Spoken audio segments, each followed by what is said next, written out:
ChoralEd.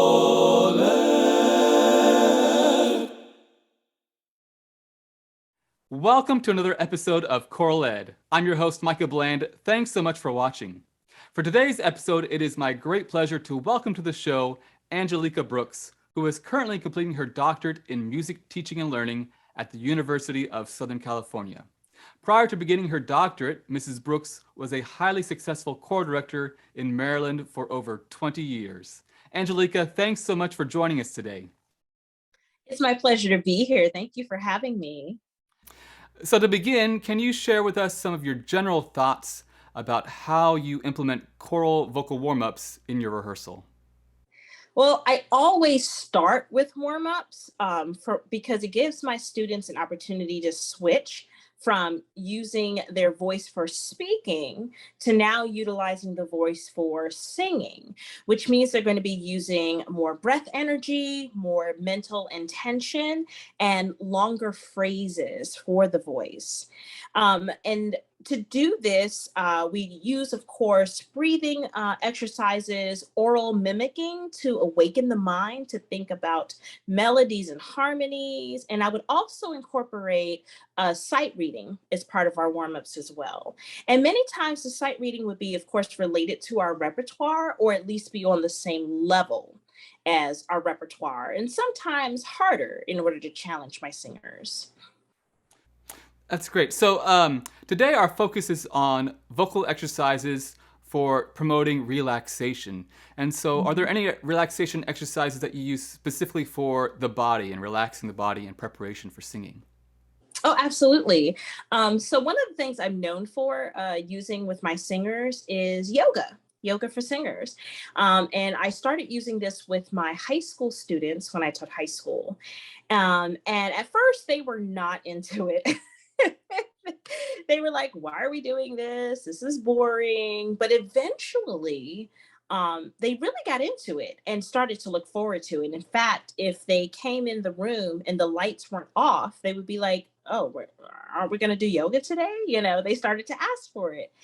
But it was great because it gave them an opportunity to center themselves and to focus on their body and how we use the body for singing. So it was great. And these exercises would be about 10 minutes. We would do like yoga for singers on YouTube. We would also use chair yoga, which was great as well, because if you don't have space in the classroom, depending on how big the choir was, sometimes I had to use chair yoga because we just didn't have room for people to be pulling out their mats. So we would use chair yoga. And if you don't have time for yoga, you could also participate in guided breathing exercises with motivational phrases for singers. And what was wonderful about these breathing exercises is that it would, again, this is on YouTube, it would incorporate motivational phrases for singers like, my voice is a gift. And they would simply breathe in during the phrase and then breathe out, either thinking the phrase or they could repeat the phrase. And they can, and this is great because we know that singing very much a lot of what we do in singing is mental. So it really helped with deficit thinking for developing voices, especially in middle and high school. So this was great. My students loved all of these things. That's wonderful. I love all those ideas. And I have used yoga myself a couple of times, and I can agree that there was, at first they're kind of like, and I haven't done it overly too much. Unfortunately, I should do it more, I'm sure. But there were times when like, can we do yoga today? They would mention it if we didn't do it. So it's always interesting. I am not familiar with those videos on YouTube, so I'll have to check those out and maybe share a link to our viewers. Mm-hmm. One of them, or maybe your favorite, and I'll share that in the description below. Yeah. I also want to follow up here real fast about chair yoga and maybe kind of how is that different from, you said, mats and so everything else. So when you don't have enough space, so how does chair yoga work? Yeah, so I know it sounds like what, but if you kind of, I don't know if any of your listeners have ever seen those yoga sessions for people who may have mobility issues, or people who may have problems standing for a long time. Um, they may have chair yoga sessions so that you're still able to move and facilitate the body, facilitate movement in the body without having to stand on your feet for too long. But they have there's also chair yoga for singers, which focuses on the alignment of the upper body as well as your placement of your lower body. Where are you placing your feet? Are your feet is your weight balanced on both sides?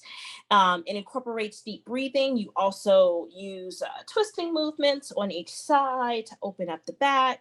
Also, it involves rotating the head in circles, also waking the shoulders, things like that. Now, while most people say, oh, these are just, exercises that you would probably do in your normal, choral rehearsal, sometimes if especially in a school setting, I only have maybe 75 minutes, 60 minutes, and we really need to go over this repertoire. Don't forsake warming up the body. These are very simple exercises you can do and do quickly, because especially young singers with developing voices, it is still important for them to tap into relaxing the body in order to prepare it to sing, because singing, as we know, requires more physical and mental energy than they have been using in some of their other classes. So Absolutely. So also talking about relaxation of the body, moving though to more the head area, do you use any exercises for the relaxation of the mouth, the lips, the tongue, the jaw, and all the above? absolutely. So, of course, one of the ones that my students loved were lip trills, to relax the lips and relax the mouth, yes, and get the tension. They would love lip trills. Of course, we would do vocalises with lip trills. We would also do vocalises on the syllable my. So, like, my, or the yaw, or ya. I would also ask students to do things like envisioning an egg on the tongue to relax the jaw. And one of my favorites I call my Werther's original exercise. And the students love this too. In order to get students to understand what I meant, right? I would bring in a bag of Werther's originals and have the students taste it. And of course, as they're tasting it, they're like pressing the candy, on their tongue, with their mouth. And of course, that caramel is just, dripping down the sides of their tongue, the back of their tongue. Oh, this is so good. I know. So the Werther's original exercise is where they envision that they have that piece of Werther's original on their tongue. And I want them to press that piece of Werther's original between their tongue and the roof of their mouth. And in doing so, it allows them to focus on the placement of their jaw. Yes. And it allows them to move the jaw up, down, and in circular motion. So it's like, hmm, hmm. I don't know if they can see me moving my jaw. Oh yeah, I can see it. But Yes. it's like, hmm, hmm. And we would also do hums as we would move the jaw up, down, and around. Yes. Awesome. If I was your student, I'd probably go, Mrs. Brooks. I forgot what a Werther's tastes like. Can I have another one? Absolutely. Anyone ever try that? I'd be Oh, like, indeed, yeah, do you have more? indeed. But I would only bring them in for that one day. It's like, Yeah, oh, I'm yeah, for sure. sorry. I understand. Yeah, Yeah. for sure.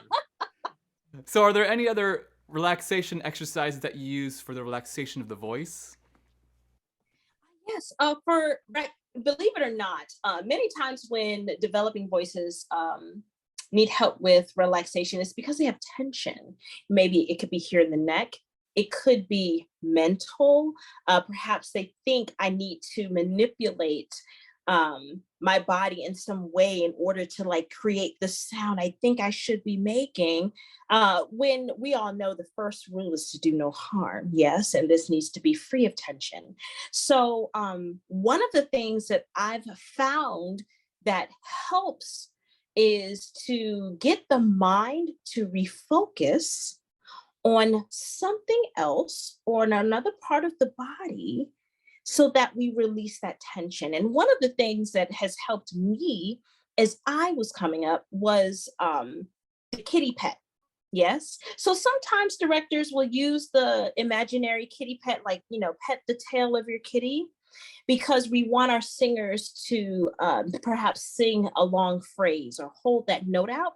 But believe it or not, that same imagery is helpful when we need for students to take that tension that they may have here or here and refocus and relax that part of the body and move that tension somewhere else. So, believe it or not, this kitty pet also works for relaxation because now I'm focusing on petting my kitty and I'm relaxing all of this mechanism so that I can freely sing, so that I can drop the jaw, open the throat.